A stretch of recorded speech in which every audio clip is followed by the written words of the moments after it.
are stories about what happened. It's true. All of it.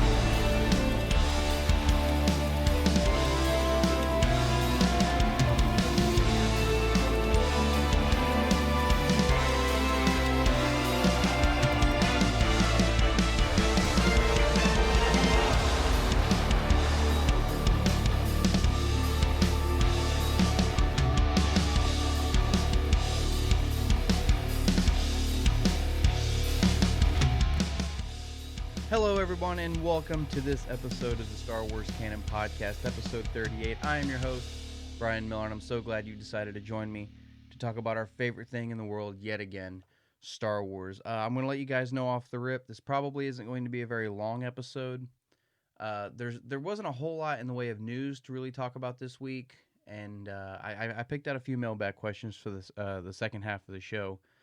But this is going to be one of those weekends where I've got a lot of other things that I need to get done, things that are a little higher on my priority list as far as around the house. And, you know, you guys know how it goes. Happy wife, happy life. So there's a lot of things that Kirsty's want me to get done around the house and stuff. And there's several projects I need to work on anyway. Not only that stuff, though, but I'm also going to be working on some ads for the mobile app and everything like that, some video ads, some audio ads, things like that. So there's a lot of other things that I need to get done. So this isn't going to be a very long episode, but I did want to get an episode out for you guys this week, and I wanted to talk about a couple things. First off, let's talk about the mobile app before we get into the one news story I have this week. So for those of you who don't know, in a nutshell, I say it every episode. The Star Wars Canon Library mobile app is upon us. It is almost here. Last week when I recorded this, when I recorded last week's episode, I was hoping that for the next episode I'd be able to tell you that it was live, but it's not live just yet. But we're getting there. It's almost there, and it should be within the next day or two. As a matter of fact, I'm recording this on Thursday. By the time this goes live on Saturday, it very well may be live. I'm just waiting on an email from Google letting me know that it is on the Google Store. Excuse me. I will say this also, because I know there's a lot of people wanting to download the app on the App Store for Apple. The app will be available on the App Store. It's just going to take a little bit of extra time to get it on there. Mainly, I have to wait until probably next weekend before I can get the developer account set up and everything like that, and then get it submitted to Apple to have it on the App Store. So it'll probably be not next week, but probably the week after before it's on there. But it will be on there. For some reason, it's a lot harder to get stuff on the Apple App Store than it is Google, and I don't know why that is. But it will be available on Google first. I'm not playing favorites with anybody or anything like that. It's just that's the way kind of the dice are rolling, and that's kind of the way things are falling into place. So.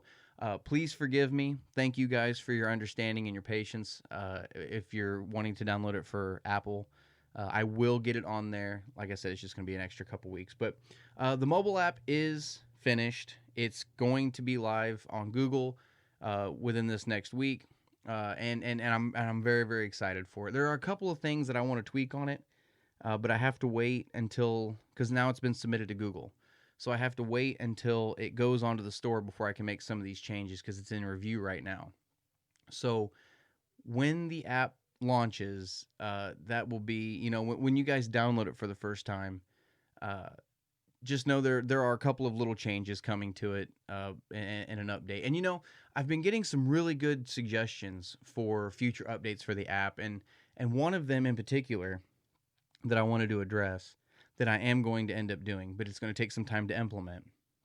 I received a suggestion from somebody about putting video reviews for all the comics and all the novels and everything on their respective pages so that people can watch the review. If you go to a page for a novel, let's say you go to A New Dawn, and you want to know kind of what, maybe what my thoughts were on the book a little bit, there'll be a video there. Exclusively for the app. You won't be able to find it on YouTube or anything, but it'll be exclusively for the app, a review of that book.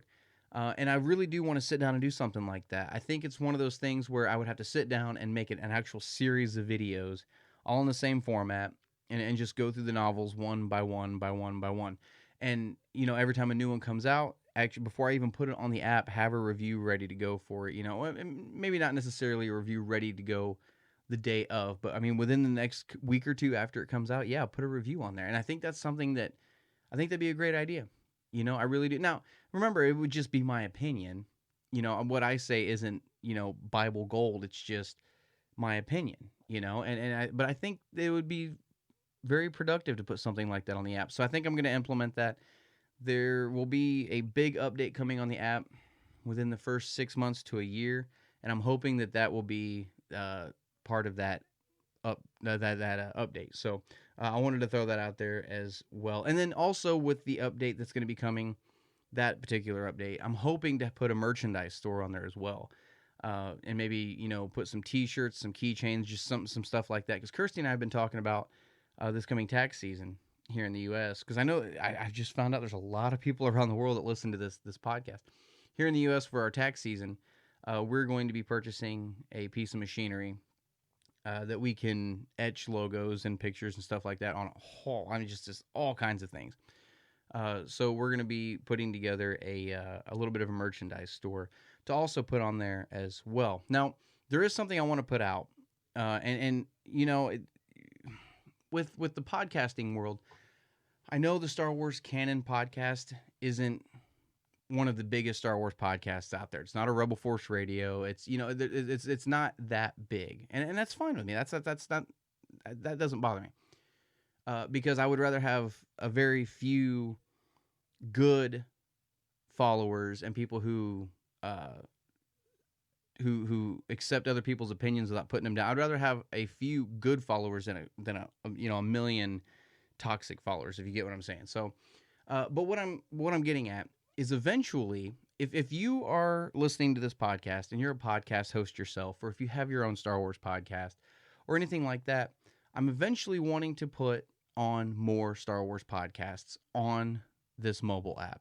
I don't want it to just be exclusively the Star Wars Canon podcast, because it's not just my opinion that's being put out there. There's a lot of people putting their opinions out there, and a lot of people's opinions differ, and there's nothing wrong with that. And I think it's a good idea for people who have this app to hear different viewpoints on maybe some of the same subjects from different people and whatnot. And I think that's a great idea. So if by chance you're a podcaster yourself and you want to have your podcast be a part of the Star Wars Canon Library mobile app, shoot me an email and let me know. We'll work out some details, and we'll get your podcast on the mobile app as well.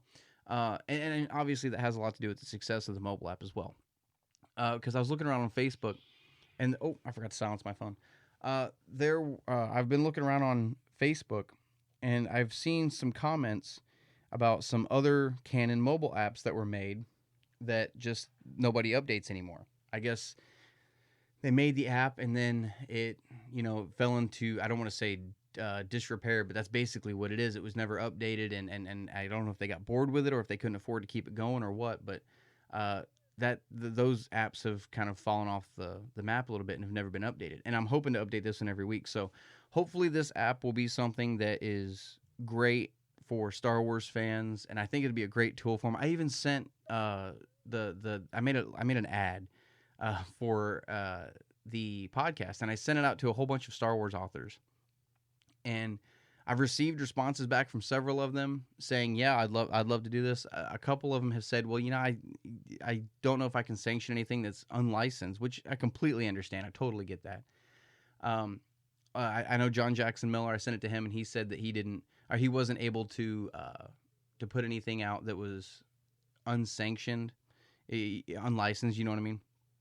But there were several others that I got word back saying that they'd love to.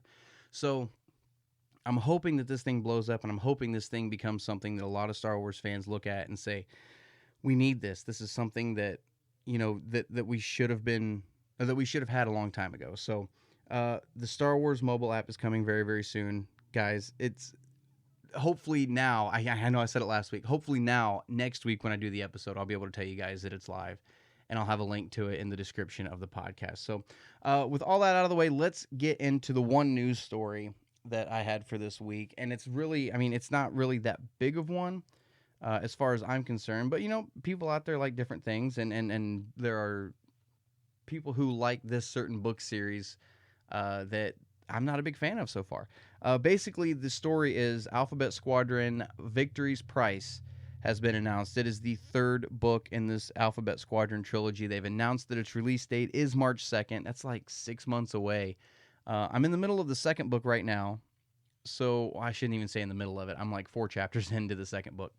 I wasn't a huge fan of the first one, and I know there are people out there that were, that really, really did like the first book, and that's great. I'm glad you liked it. I wasn't a huge fan of the first book. So far, for the second one, like I said, I'm only 3 or 4 chapters in, but I'm enjoying the second one a little bit more than I was the first one, chapter for chapter so far. So I'm anxious to see where this book is going to go, the second one, and I'm anxious to see where this trilogy is going to end up in the long run with this third book.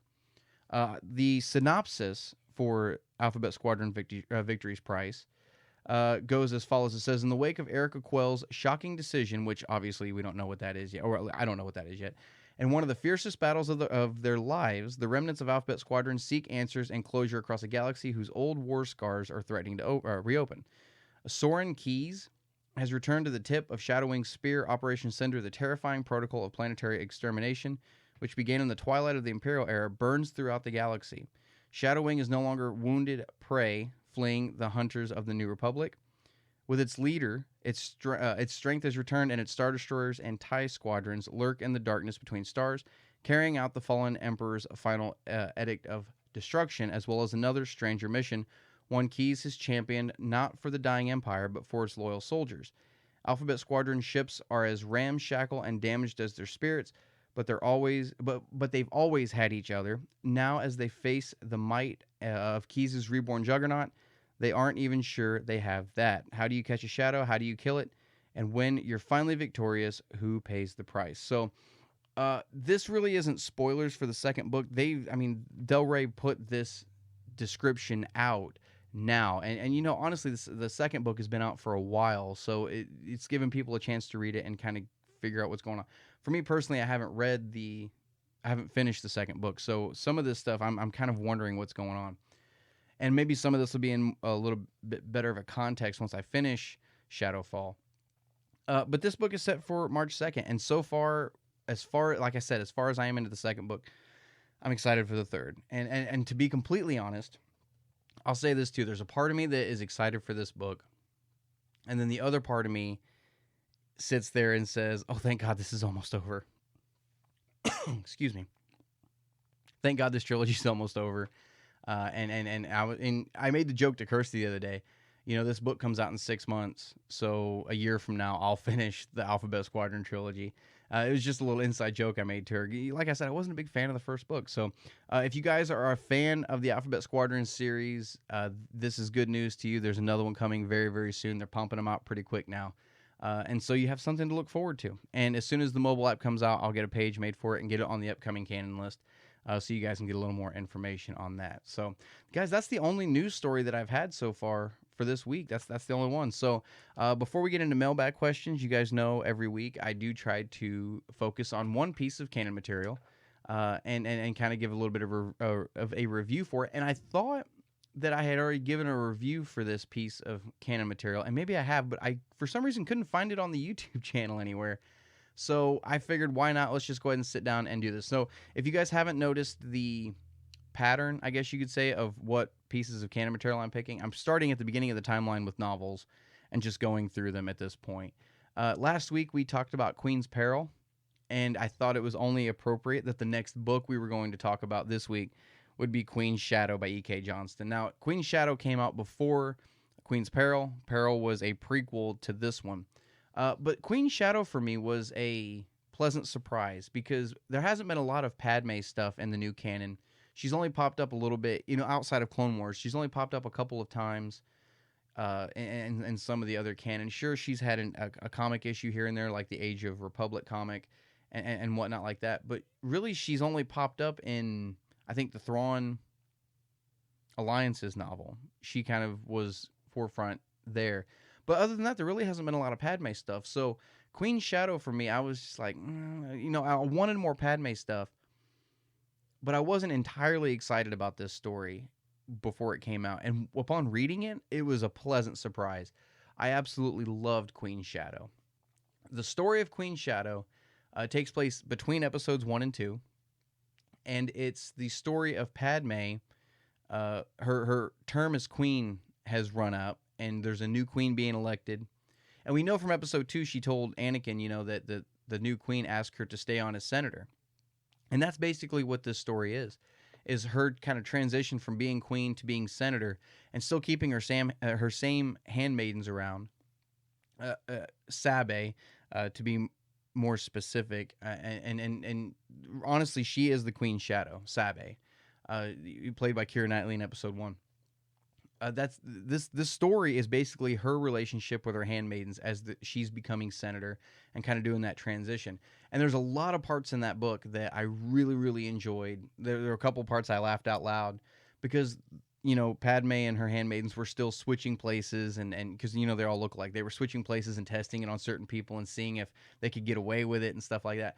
And I really, really enjoyed it. It gave a lot of insight into kind of the way the handmaidens worked together and brought each individual skill to the table to make protecting Padme easier for all of them.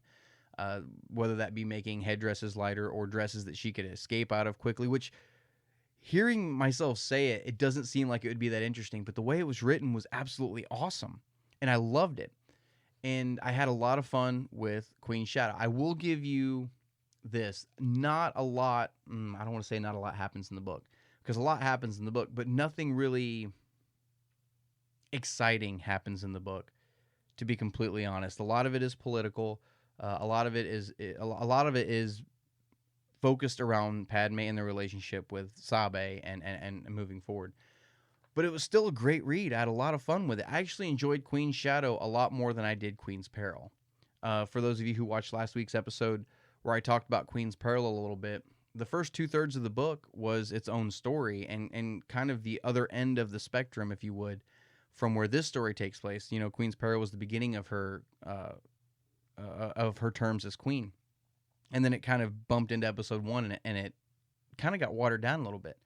So Queen's Shadow, to me, I think is superior to Queen's Peril, but I really, really enjoyed Queen's Shadow quite a bit. If you're big into Padme and you want another Padme story, this is a great one for you. And like I said, this is a pleasant surprise. I didn't think this book was going to be that great as far as I was concerned.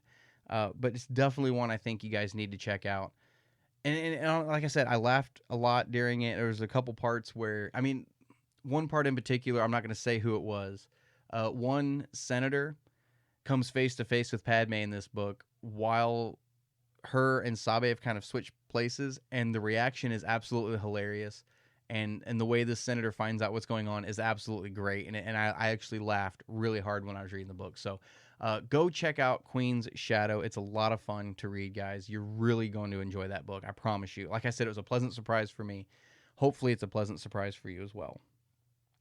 All right, guys, that'll do it for Canon Spotlight. Let's get into mailbag questions. I've got 3 questions picked out for this week. Like I said, it wasn't going to be a very long episode. But I've got 3 questions picked out this week. How do you guys get a question on the Star Wars Canon podcast? You can email it to me at Star Wars Canon podcast@gmail.com. You can send me a voice message on the Anchor app if you're listening on that platform. Or once the Star Wars Canon Library mobile app is live, you will be able to send a question through there as well. There will be a tab under Star Wars Canon Podcast that says social media. You can click on that, and there'll be a submit a mailbag question icon there. And click on it. It takes you straight to an email that you can just type in your question and send it, and it's on its way. So be looking for that as well. So like I said, I've got 3 questions this week. Before I say the name of this first person, please forgive me because I am no good with names. Like I said earlier, I've realized there's a lot more people around the world that listen to this podcast than I thought. And some of the more foreign names, I guess foreign to me anyway, some of them are harder for me to pronounce, and I'm not as up on stuff like that as I should be. So if I butcher your name, I am truly, truly sorry. I don't mean any offense by it. It's just I have no idea how to pronounce somebody's name sometimes. Excuse me. And this is one of those times, so please forgive me. I'm awful sorry. The first question this week comes from Toheed Chaudhry, I think is how you say your name. And Toheed says, "Hey, Brian, big fan of the podcast. Keep up the great work." Thank you, brother. I appreciate that.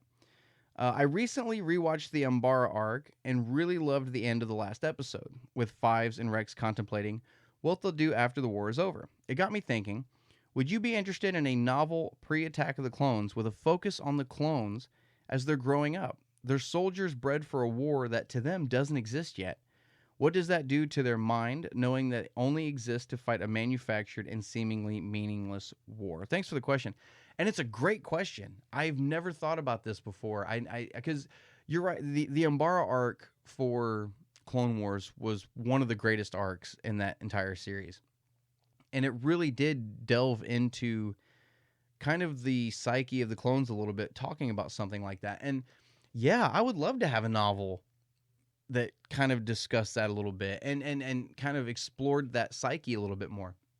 You could do so much character development. You could have Rex, as a younger clone, and Fives and all these other clones kind of as recruit. I don't want to say as recruits, but as cadets, and kind of learning the ropes a little bit and whatnot. But yeah, as far as from the clones' point of view, you're right, because the clones were manufactured, and by the time they're fully grown, they had the growth acceleration. They were, half as old as what they looked.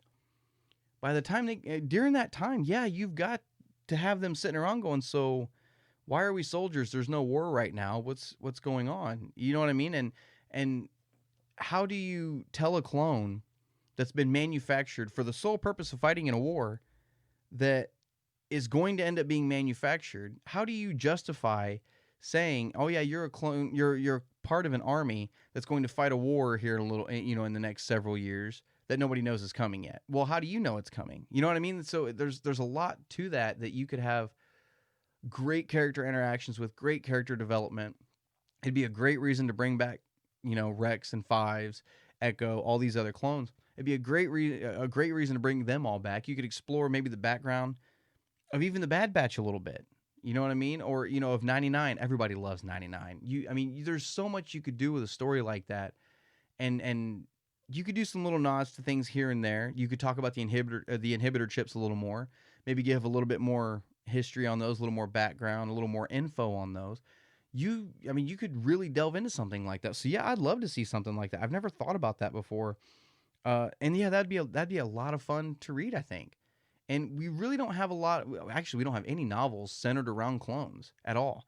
And it's something that I think would really, there's a sect of fans out there that I know are huge on clones.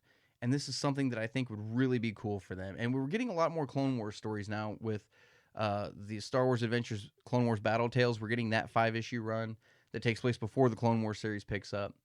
And now we're getting some of these short stories that are coming out, these anthologies that are Clone Wars stories. Sure, give us a novel talking about some of their opinions on the war and stuff like that. Because even though they're bred for war, and I don't want to say they're brainwashed, but they're kind of programmed to just fight. Why couldn't you? Growing up, when you reach a certain age, you start to question everything around you. As a human being, when you reach, 9, 10 years old, you think you're smarter than your parents. You think you know everything. And these clones would be no different. They would grow up thinking, well, why is all this happening? Yeah, I think it'd be a great idea. I would absolutely love something like that. That's a great question, man. Thanks for sending it in.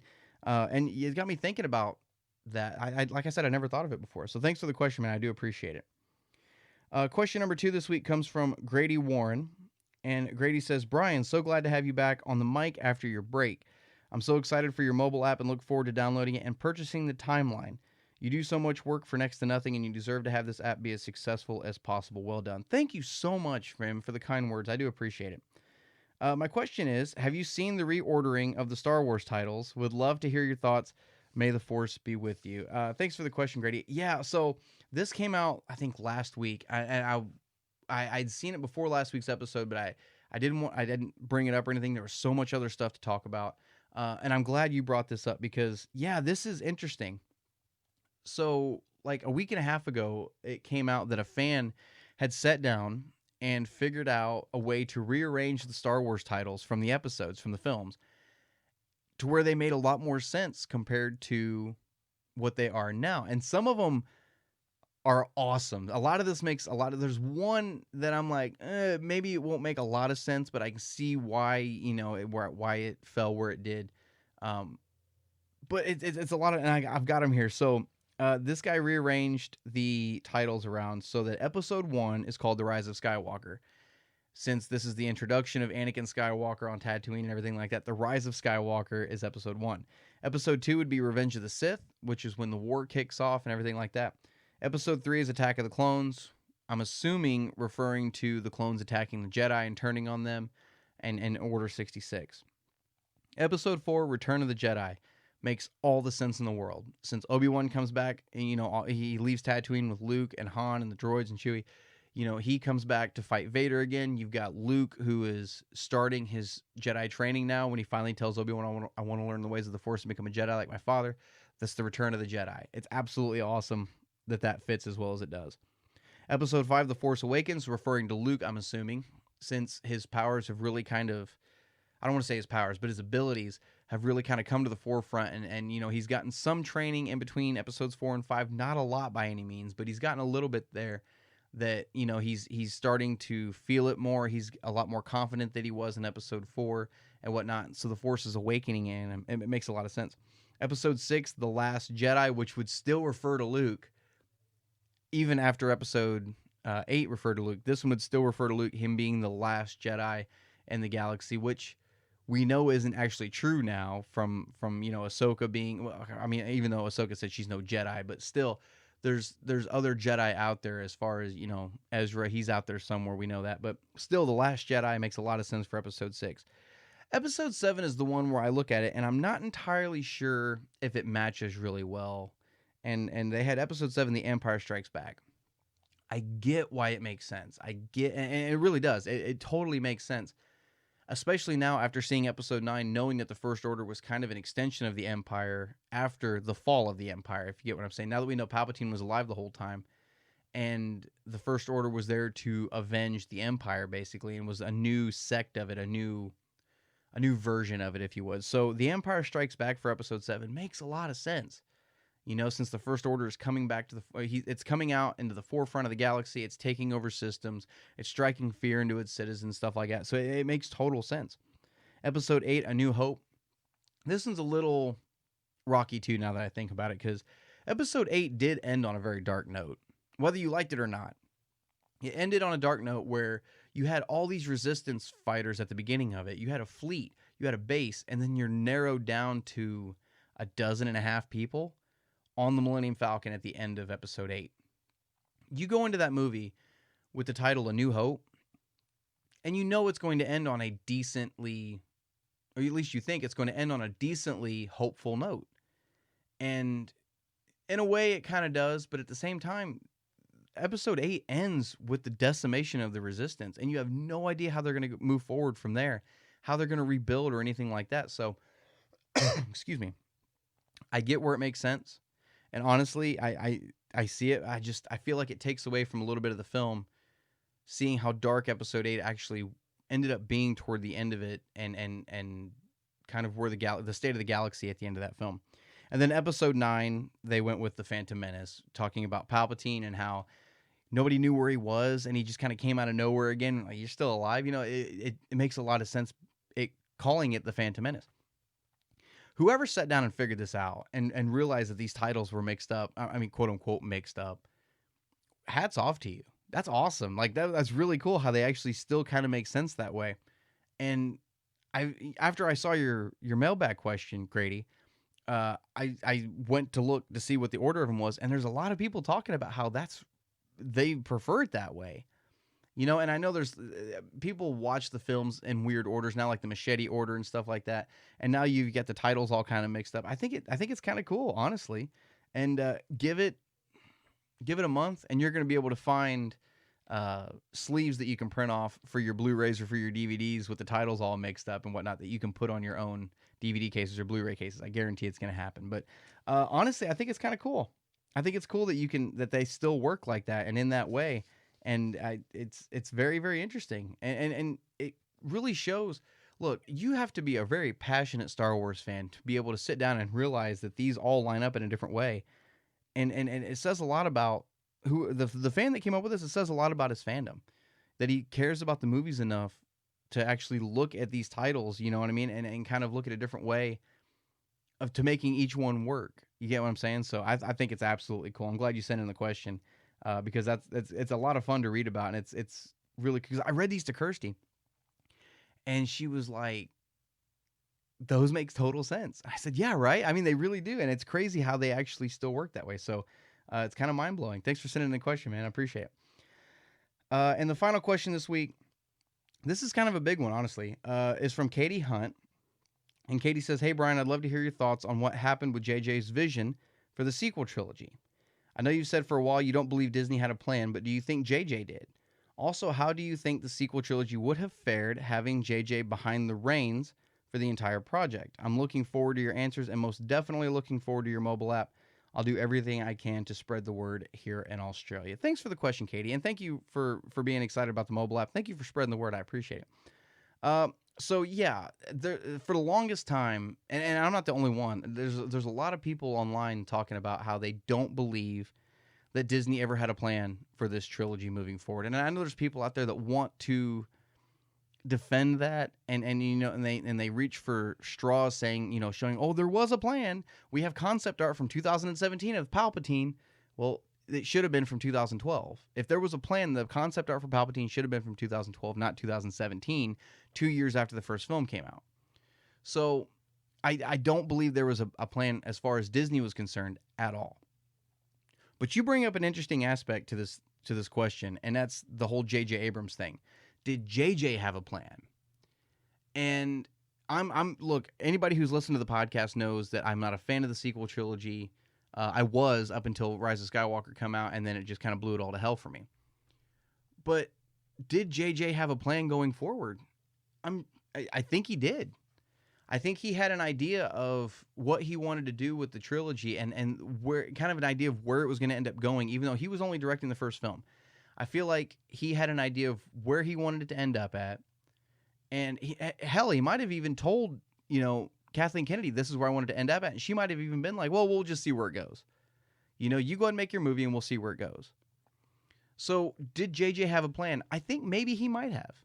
Because there's JJ, when he came back for episode 9, he tried his best. And one of the problems with episode 9 was, I think they tried to fit too much into it at once. He was trying to fit 2 movies into one. And he was trying to rush it. And episode 9 felt very rushed as far as I was concerned. That's just my opinion. If you guys liked episode 9, awesome. I'm glad you liked it. I'm jealous. I'm glad. I wish I had liked it, you know? I'm glad you liked it. And you're not stupid for liking it either. That's not what I'm getting at. Me personally, I wasn't a fan of it. But I feel like he tried to squeeze too much into episode 9. And had he been the ones behind the reins, like you said, for the entire trilogy, I think the trilogy would have ended up a lot differently. I really, really do. You know, I feel like he did have an idea of where he wanted it to go with episode 7. And as much as I did like episode 8 when it came out, I was one of those guys, lynch me if you want, I don't care. I was one of the guys that did like episode 8 when it came out. And as much as I liked it, even I have to admit, it threw a wrench at everybody. And I think because of JJ's ideas of where he wanted to go, I think he looked at episode 8 and went, well, crap. Because episode 9 was a lot of damage control. Episode 9 was a lot of damage control. I don't want to say retconning. A lot of people talk about how episode 9 retconned episode 8. It really didn't. It didn't retcon any of it. You know, when you talk about Luke catching the lightsaber in episode 9, saying, you know, that's no way to treat a Jedi's weapon, after he threw away the one in episode 8, that's not retconning. That's not him. That's not changing his, you know, his outlook in episode 8 and saying that never happened. It's just, you know, Luke had a lot happen to Luke after he threw that lightsaber. A lot happened to him between when he threw the lightsaber and when he popped up in episode 9 to tell Rey what was going on and to give her encouragement. A lot happened to him. He went through debates with Rey. You know, every time he tried telling her that, you know, this is why the Jedi have to die. And Rey's like, you know, when Luke says something along the lines of, you know, Vader was the reason that the Jedi ended up falling to their own hubris, and it was a Jedi that trained Vader. Rey pops back. Well, it was also a Jedi that turned him back to the light side and saved everything. And you see the look on Luke's face that, like he realized she had a point. And whether it be his debates with Rey or, him connecting with Leia again through the Force, because, he when he was going to find Rey in Episode 8, after reconnecting the Force, he was going with her. He was going to find her to go with her, to go fight. So that was an eye-opener for him. And then when he ended up staying on the island, he still came back and fought Kylo, not physically, but through the Force, we know how that ended. He still fought Kylo. He still came back and fought, and then he, becomes one with the Force. And I'm sure once he became one with the Force, he even, he communed with Yoda and Obi-Wan and Anakin, and once you're on that side of the spiritual plane, you maybe see things in a different light, and you start to see, oh, so that's why you get what I'm saying? You're more enlightened as to what's going on in the world around you. Even his lessons with Luke or with Yoda when he's trying to burn the Force tree down. When Yoda tells him, I told you to pass on what you learned, and all this. There were lessons there that Yoda gave Luke just in that one little scene that really changed Luke's perspective of a lot of things. And I think it's part of the reason he decided to come back and fight Kylo in Episode 8.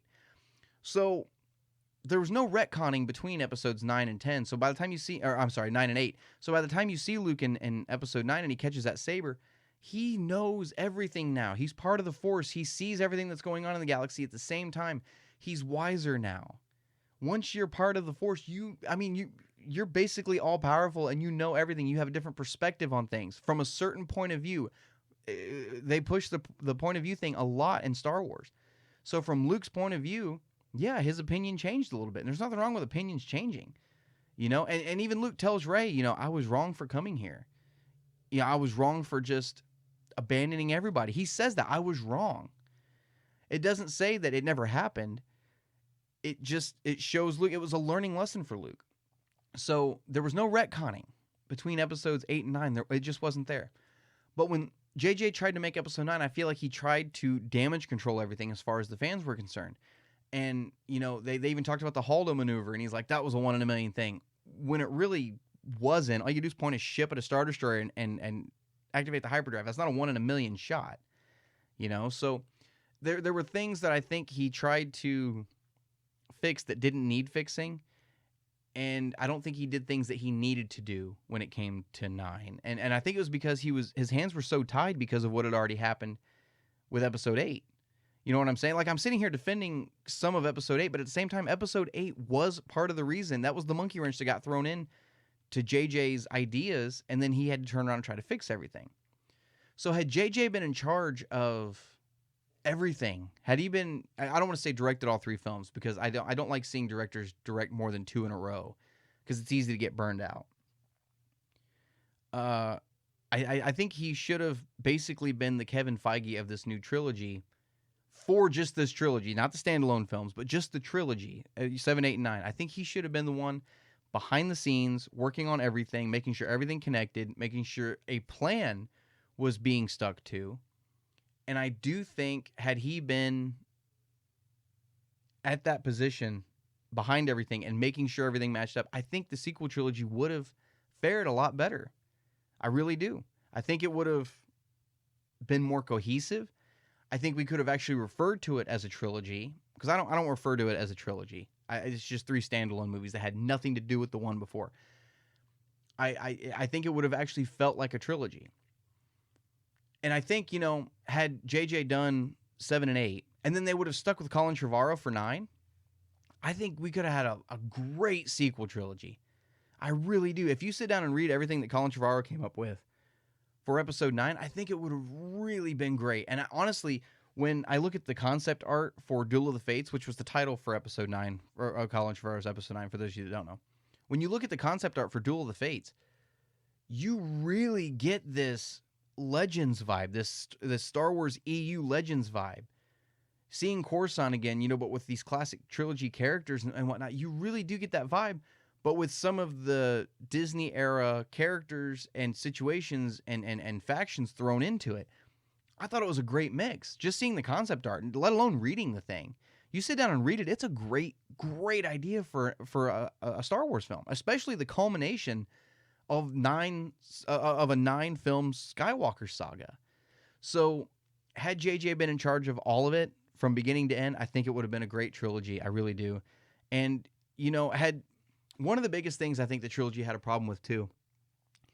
Instead of showing us Broom Kid, as everybody calls him at the end of episode 8, that was the moment they should have started teasing Palpatine. That was the moment, as soon as you see the Falcon take off into hyperspace, when Leia says, we have everything we need, and it takes off into hyperspace, instead of going back to Canto Bight to see this Broom Kid use the Force to pull a broom to him and sweep a little bit and watch the Falcon go into hyperspace, I'm assuming that's what that was, in the sky, instead of cutting to that, it should have cut to Exegol. Not said that you shouldn't have named the planet at all. You shouldn't even have said what the name of the planet was. You shouldn't have called it Exegol. You should have just shown the planet, zoomed in on it, shown the big citadel that he was in, and had a scene, kind of show some of the ambience of the place and some dark music and whatnot, and finally just revealing that the Emperor was still alive. That should have been in episode 8. And, no context. You shouldn't have given any context. Show him hooked up to the machines, yes. But show that he was attached to this giant arm coming down and that he had people working around him. And even show the tank full of the Snoke clones. You could have even shown that at the end of episode 8. And, that would have... there were 2 years before each of those films. Had you ended episode 8 on a note like that, showing that Palpatine was still alive and that he was disfigured, but he was still alive, and that there were tanks of Snokes, I'm not going to sit here and try to write the dialogue for the scene or anything like that, but, show a scene along those lines. Then you had to wait 2 years to find out what the hell was going on. That would have made... Honestly, that would have connected the 3 films as far as I was concerned. Just a scene like that would have connected those 3 films. And it would have given you something. You would have known at that point. It would have shown that Disney, quote unquote, did have a plan, that they knew where they were going with episode 9. It would have shown confidence in their trilogy, knowing, hey, this is our plan. We hope you guys like it. This is where we're going with it. It would have shown that, and it would have given everybody something to talk about for 2 years, going, how the hell is Palpatine still alive then? Oh my God, is this really so what was Snoke then and all this other stuff? And I really think it would have connected the films a lot better. I just feel like the breaking point between the films, especially between 8 and 9, it was in a weird, wonky place where it didn't feel like that they were all in the same, I don't want to say in the same timeline, but in the same vein of a trilogy, if you would. So like I said, had JJ been in charge of it, I think it would have been a lot different. And like I said, I think it would have made a lot more sense. I think it wouldn't have split the fan base as badly as Last Jedi did. Because whether you liked Last Jedi or not, it did split the fan base. And, it kind of really showed what's the word I want to use? It really showed the ugly side, the dark side, if you would, of the fandom. And it really kind of put us in a bad light for a while as Star Wars fans. You know what I mean? So, and I think it would have given Star Wars fans in general a bigger faith in what Disney was doing with the new stuff, with the new films, with the Disney era stuff that we're getting, and the new canon. I think it would have really given a lot of people a bigger appreciation for what Disney was trying to do. And it was all down to a 2-minute scene. You could have done it in 2 minutes, 3 tops, and that's all it would have taken. So that's just my opinion. You guys may agree with me, you may disagree with me. Let me know in the comments of this podcast. I would sure like to hear your guys' thoughts on that. Thank you for sending in the question, Katie. And thank you again for spreading the word on the mobile app in Australia. So guys, before I end this episode, I want to let you guys know I'm recording this on Thursday of this week. This will air on Saturday. And because the podcast is not live anymore, I really, really wanted the podcast to be live, but I was having trouble with the computer and stuff like that. I just don't think I'm going to be able to do a really long podcast live. I don't think I'm going to be able to just yet. I mean, somewhere down the line maybe, but because I can't do it live, and I love talking to you guys live, and a lot of the comments I get, I do my best. The reason I do all of this is to talk to other people about Star Wars. I don't just want to put my opinion out there, and if you like it, you like it. If not, you don't. I want to talk to people about Star Wars. I want to engage with other fans. I want to debate. I want to find out, what you guys love about Star Wars, and in turn, I want to tell you guys what I love about Star Wars. That's what I try to do. I try to bring positivity to the fandom, because there's a lot of negativity out there. I try my best to bring some positivity to it. And I love interacting with you guys. And a lot of people have told me that they really appreciate the fact that I do make it a point to get into the live chat, not just super chats, but that I do get into the live chat and interact with you guys. And because I can't do that on the podcast now, I still want to be able to do that. So starting this weekend, so if this is airing on Saturday for you guys, it'll be tomorrow night at 7 p.m. Central Standard Time on the Star Wars Canon Podcast Facebook page. I will be doing a live Q&A weekly on Sunday nights. And I wanted to do Sunday nights because, at first I thought about doing it on Friday, but if I record the podcast on Thursday and give my thoughts on a bunch of stuff, and then on Friday I do a live Q&A and everybody asks about all the news stuff and I give my opinion on it, then on Saturday the podcast comes out and nobody's going to watch it because they've already heard it. So basically I want to do the live Q&A on Sunday nights after the podcast airs, basically so that you guys can give me your feedback on maybe some of the things I talked about. Maybe give your opinion, whether you agree with me or disagree with me. Let me know, and this is why and whatnot. So I want to do that on Sunday night and make it kind of a live after show, I guess you could say, of the podcast. And we can talk about what I talked about on the podcast. We can talk about whatever you guys want to talk about. Whether you guys have questions for Canon or whatnot, I just shoot them my way. And we can talk about stuff other than Star Wars if you really want. Whatever you guys want to talk about, send it my way, and we'll talk about it at 7 p.m. on Facebook Live. So I'm really looking forward to that. And like I said, it's going to be a weekly thing from now on. So, and as far as the mobile app goes, I'm going to update the mobile app on Sundays. So I'll be able to get that all done, turn around, do a live Q&A, and we can even talk about some of the stuff that's live on the mobile app. And what's cool about the app also, I know I keep pushing this mobile app, but and what it can do, I feel like I need to. One of the cool things about this mobile app that I've integrated into it, and honestly, it was by accident. I didn't mean for this to happen, but then when I started looking at it, I was like, holy crap, it does this. This is awesome. I didn't realize that was kind of an inadvertent ability that it does.